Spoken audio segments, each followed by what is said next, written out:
자, 오늘 우리가 함께 볼 말씀은 여호수아서 8장 24절부터 35절까지 말씀입니다. 여호수아 8장 24절부터 35절까지 말씀 우리가 함께 교독하겠습니다.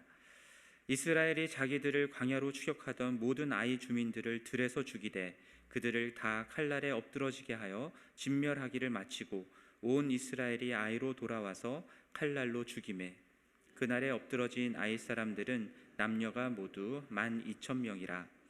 아이 주민들을 진멸하여 마치기까지 여호수아가 단창을 잡아 든 손을 거두지 아니하였고 오직 그 성읍의 가축과 노력한 것은 여호와께서 여호수아에게 명령하신 대로 이스라엘이 탈취하였더라.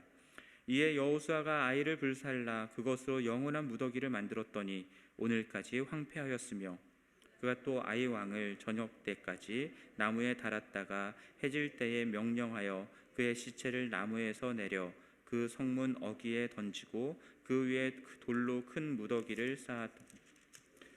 오늘까지 있더라. 그때 여호수아가 이스라엘의 하나님 여호와를 위하여 에발산에 한 제단을 쌓았으니 여호와의 종 모세가 이스라엘 자손에게 명령한 것과 모세의 율법책에 기록된 대로 쇠 연장으로 다듬지 아니한 새 돌로 만든 제단이라.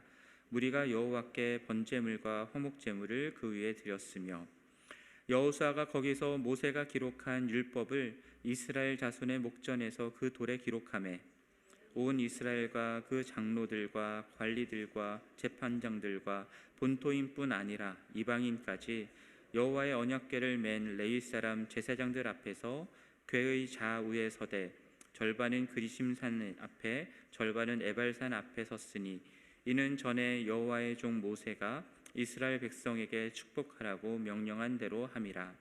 그 후에 여호수아가 율법책에 기록된 모든 것대로 축복과 저주하는 율법의 모든 말씀을 낭독하였으니 모세가 명령한 것은 여호수아가 이스라엘 온 회중과 여자들과 아이와 그들 중에 동행하는 거류민들 앞에서 낭독하지 아니한 말이 하나도 없었더라. 아멘. 자, 범죄한 아간과 그에게 속한 모든 것을 돌로 치고 불사르는 그 심판 이후에 하나님은 여호수아에게 아이 성의 왕과 그의 백성과 성읍과 땅을 다 여호수아의 손에 넘겨주었으니 올라가라 말씀하셨습니다.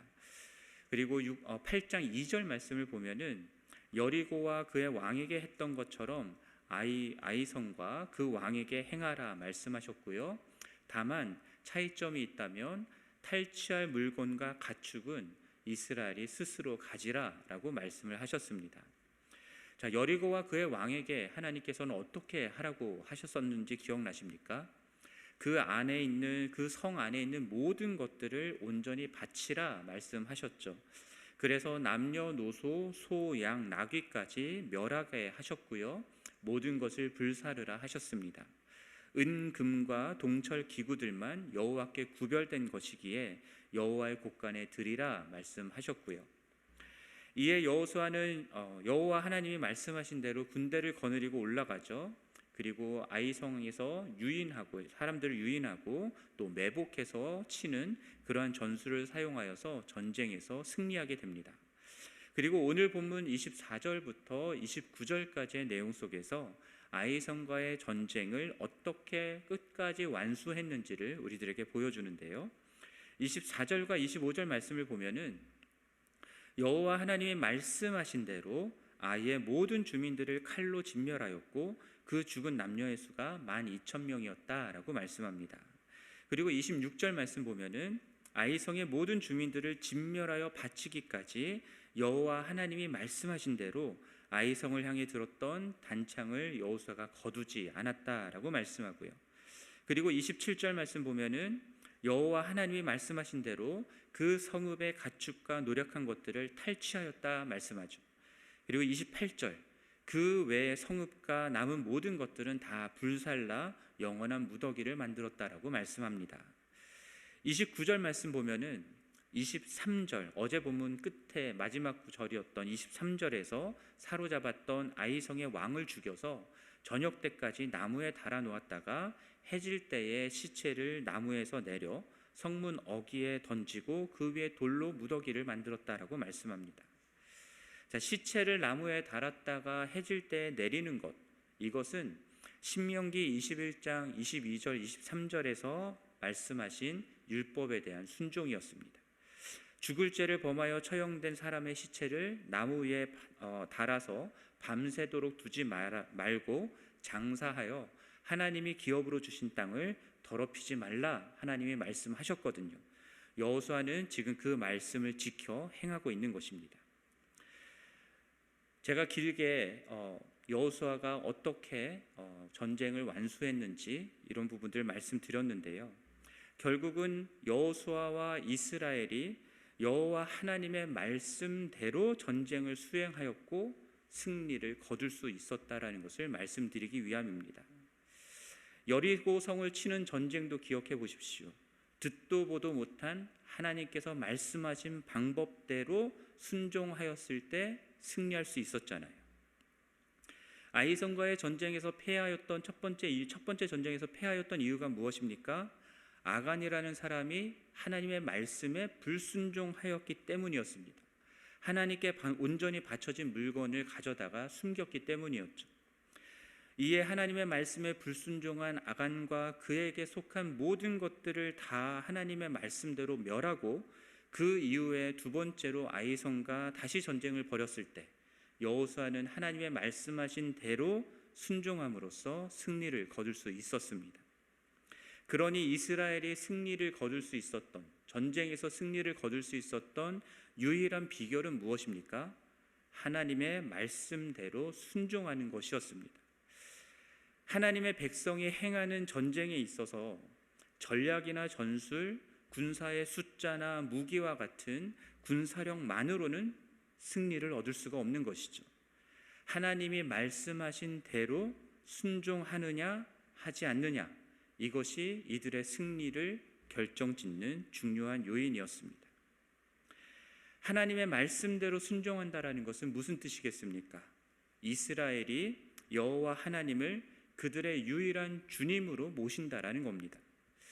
하나님이 가나안 땅의 모든 거민들을 진멸하라라고, 심지어 호흡 있는 자들까지도 다 멸하라라고 말씀하신 이유가 무엇이냐면 신명기 7장과 13장, 20장에서 말씀하는데 이스라엘이 가나안 땅을 차지할 때 그곳에 거하는 7 족속들을 다 진멸하라라고 말씀하시는데, 왜냐하면 그들의 유혹을 받아서 그들이 여호와를 떠나고 다른 신들을 섬기게 될 것을 염려하였기 때문이었습니다.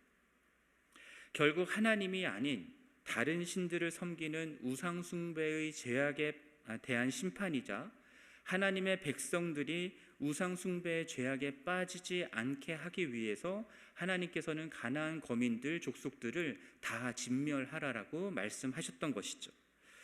그렇다면 하나님이 하나님의 백성들에게 원하는 것은 무엇이겠습니까?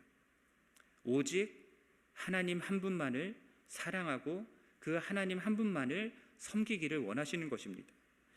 그럼 어떻게 하면 하나님을 사랑하고 하나님만을 섬기는 것이 되겠습니까? 하나님이 하시는 말씀대로 순종할 때 우리는 하나님을 사랑하고 하나님을 섬기는 것이 되는 것입니다. 그래서 하나님은 이스라엘 백성들에게, 하나님의 백성이 이스라엘 백성들에게 율법을 주시고 그대로 지켜 행할 것을 말씀하신 것입니다.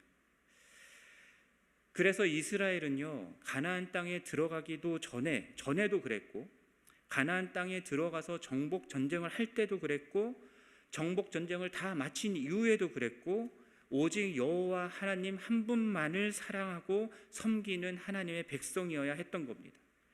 그리고 그러한 하나님의 백성이기 때문에 하나님이 말씀하신 대로 순종하며 살아가는 백성이어야 했던 것이고요. 이것이 가나안에 살아가는 거민들과는 완전히 다른 하나님의 백성의 삶의 모습이었던 겁니다. 전쟁을 하는 방식에서부터 완전히 다르고요.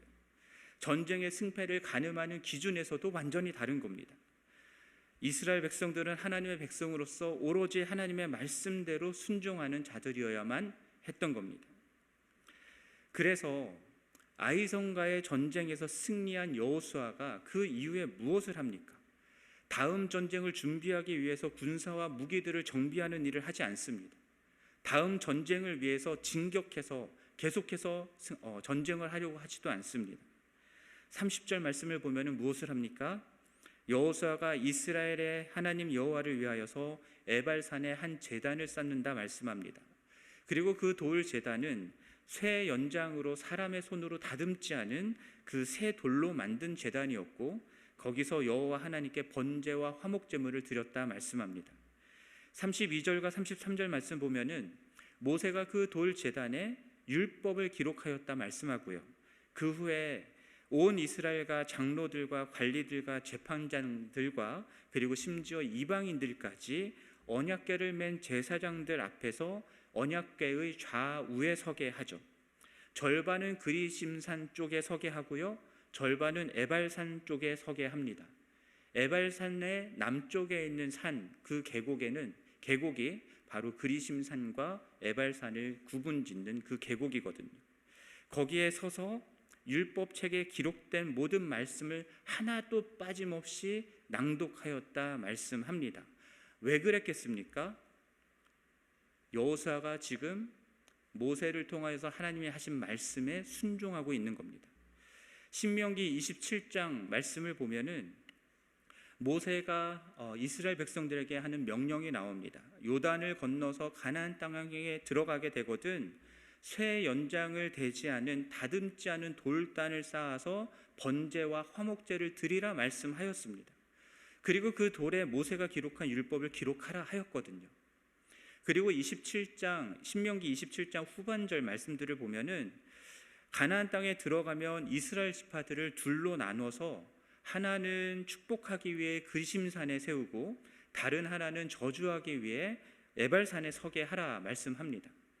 우상을 만들어 섬기는 자는 저주를 받을 것이고, 돌 제단에 기록한 이 하나님의 율법을 낭독할 때에 그 낭독하는 율법에 대해서 이스라엘 백성들은 아멘 아멘 하게 하라고 모세가 명령을 하였습니다. 여호수아는 지금 아이성까지의 전쟁을 마치고 나서 모세를 통하여서 하나님이 그에게 명령하신 그 말씀을 잊지 않고 지켜 순종하고 있는 거예요. 이를 통하여서 이스라엘 백성이 가나안 땅에 들어와서 사랑하고 섬겨야 할 신이 누구인가, 그리고 그 신을 어떻게 섬겨야 하는가, 이것을 이스라엘 백성들에게 다시금 확인시켜 주는 것이죠. 하나님의 말씀에 순종하게 되면 어떻게 됩니까? 복을 받습니다. 하지만 하나님의 말씀에 불순종하면 어떻게 됩니까? 저주를 받는다라는 거죠. 이것을 다시 이스라엘 백성들 앞에 상기시키고 있는 거예요. 이 모든 이야기들을 통해서 하나님이 우리에게 말씀하시고 가르쳐 주는 것은 무엇이겠습니까? 하나님의 백성들은 누구이고 어떻게 사는 자들인가라고 하는 것입니다. 즉 하나님의 백성은 세상의 영향을 받아서 세상에 휩쓸려 다니며 세상 사람들이 섬기는 우상들을 섬기며 살아가는 자들이 아니다라는 거죠. 세상이 섬기는 우상이 아니라 누구를 섬겨야 합니까? 여호와 하나님 한 분만을 사랑하고 섬기는 자들이어야 한다라는 겁니다. 그렇기 때문에 그분만을 사랑하고 그분만을 섬기기 때문에 어떻게 살아야 됩니까? 하나님의 말씀대로 순종하는 삶을 살아야 된다라는 거죠. 이것이 곧 이스라엘이 하나님의 백성이라고 하는 이 정체성에 합당하게 살아가는 삶인 것입니다. 여러분과 저도 예수 그리스도를 믿어서 구원을 받아 하나님의 택한 족속이고 거룩한 나라고 왕같은 제사장이고 하나님의 소유된 백성으로 부름받은 자들이지 않습니까? 아멘이십니까? 그렇다면 우리는 어떻게 살아야 됩니까? 하나님만을 사랑하고 섬기는 자들이어야 하는 겁니다. 이 세상의 그 무엇도, 심지어 우리 자신도 우리 삶의 주인일 수 없는 겁니다. 오직 하나님만이 우리의 유일한 사랑의 대상이자 우리의 주인이 되는 것입니다. 제가 설교를 준비하면서 송태근 목사님의 설교를 들었었는데요, 그 설교에서 이런 말씀을 하시더라고요. 우리가 자꾸 하나님을 우리의 삶의 우선순위에 두려고 하는데 그게 아니라는 거예요. 그러면서 예를 이렇게 드셨습니다.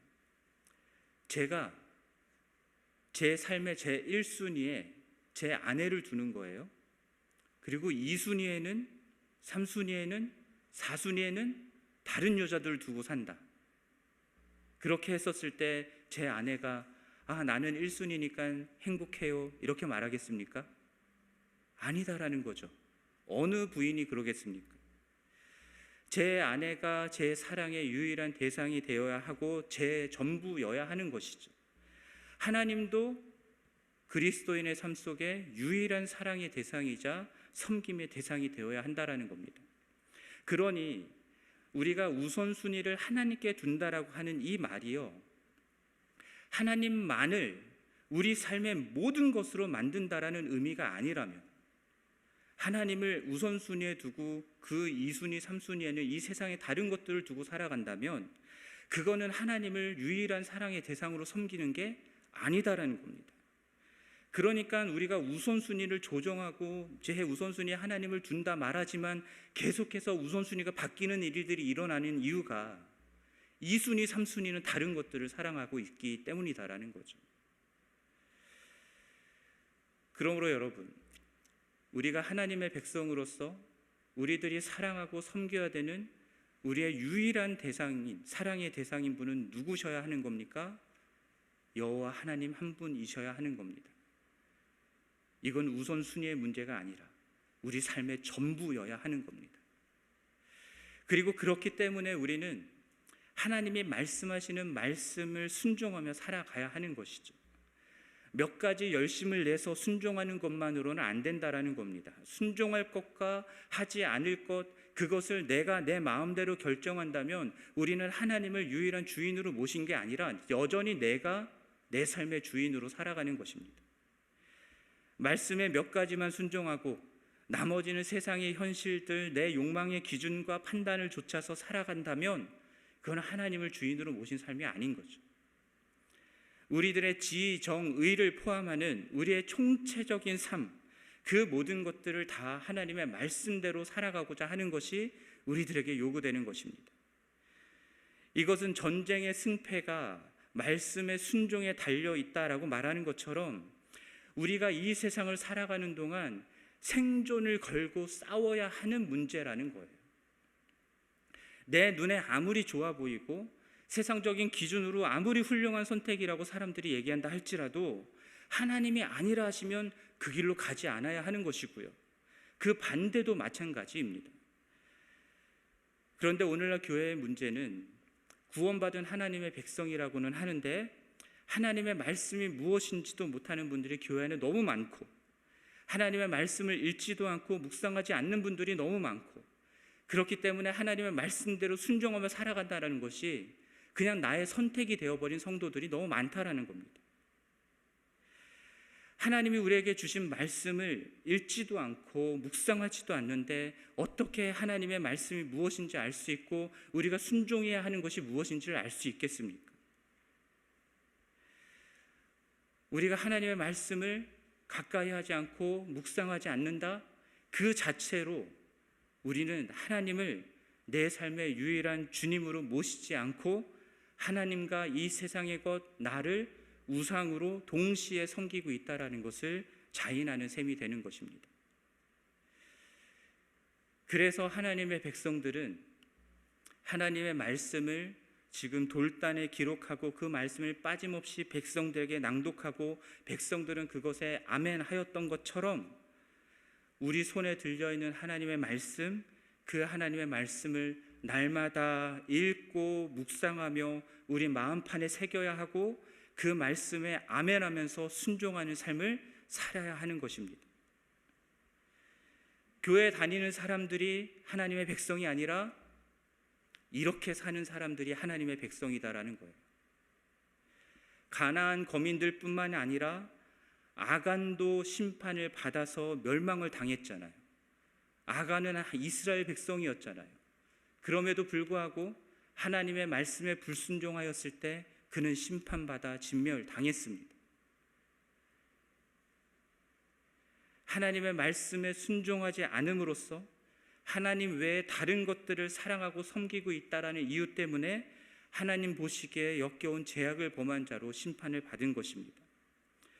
그러므로 하나님의 말씀대로 순종한다고 하면서 세상과 함께 하나님을 섬기고 있는 교회와 그리스도인들 역시 하나님과 세상 사이에 양다리를 걸치고 있는, 결국은 하나님만을 사랑하지 않고 하나님 말씀에 순종하지 않는 우상 숭배의 죄악을 범하고 있는 것이고, 그러한 우리들에게 향한 하나님의 심판을 우리가 피할 수 없을 수 있다라는 겁니다. 결국 이스라엘이 가나안 땅의 정복을 위해서 하나님의 말씀대로 순종하며 전쟁을 해야 했던 것처럼 하나님의 백성들은요, 우리들은요, 하나님만을 주인으로 모신 하나님의 백성으로서 이 세상에서 하나님의 말씀대로 살아가기 위해서 세상의 영향력에 대항하여서 치열하게 싸워야 됩니다. 철저히 세상의 영향이 내 안에 영향을 미치지 못하도록 우리 안에 역사하시고 계시는 성령 하나님의 인도하심을 따르기 위해서 몸부림쳐야 하는 것이죠. 하나님 의지해야 하는 것이고요. 날마다 말씀을 묵상하며 기도하는 가운데 하나님을 붙들어야 하는 것입니다. 그러므로 사랑하는 지구촌 교회 성도 여러분, 하나님의 백성이십니까? 하나님의 백성으로서 하나님만을 섬기고 사랑하는 자들이 되기를 바랍니다. 그러하기에 성령의 인도하심을 따라서 하나님의 말씀을 듣고 순종하는 삶을 치열하게 살아내시기를 간절히 부탁드립니다. 그렇게 온갖 우상들이 만연한 이 세상 한가운데 그렇게 하나님의 백성의 삶을 살아냄으로써 구별된 하나님의 백성의 정체성을 잃지 않고 그 정체성에 합당한 삶을, 순종의 삶을 통해 이 세상 가운데 하나님이 우리에게 허락하신 그 영적인 전쟁에 승리하면서 하나님의 나라를 계속해서 확장해가는 그러한 우리 모두가 되기를 주님의 이름으로 간절히 축원합니다. 함께 기도하겠습니다. 하나님 아버지, 여호수아서 말씀을 통하여서 하나님께서 하나님의 백성들에게 요구하시는 정체성과 그 삶의 모습이 어떠한지 생각해 보았습니다. 하나님, 우리가 하나님의 백성으로서 하나님만을 사랑하고 하나님만을 섬기는 백성 되기를 원합니다. 하나님만을 사랑하고 하나님만을 섬기기에, 하나님만을 우리의 유일한 주인으로 모셨기에 하나님이 말씀하시는 대로 순종하는 삶을 살아내는 저희들 될 수 있기를 간절히 원합니다. 이 세상의 영향을 받지 아니하고 이 세상의 우상을 섬기지 아니하고 오직 하나님만을 섬기며 하나님의 말씀대로 살아가는 우리들을 통하여서 하나님의 나라가 이루어지게 하여 주시고 하나님 영광을 받아 주시옵소서. 이 모든 말씀 우리 주 예수 그리스도의 이름으로 기도드립니다. 아멘. 하늘에 계신 우리 아버지여, 이름이 거룩히 여김을 받으시오며 나라가 임하시오며 뜻이 하늘에서 이루어진 것 같이 땅에서도 이루어지이다. 오늘 우리에게 일용할 양식을 주시옵고 우리가 우리에게 죄 지은 자를 사하여 준 것 같이 우리 죄를 사하여 주시옵고 우리를 시험에 들게 하지 마시옵고 다만 악에서 구하시옵소서. 나라와 권세와 영광이 아버지께 영원히 있사옵나이다. 아멘.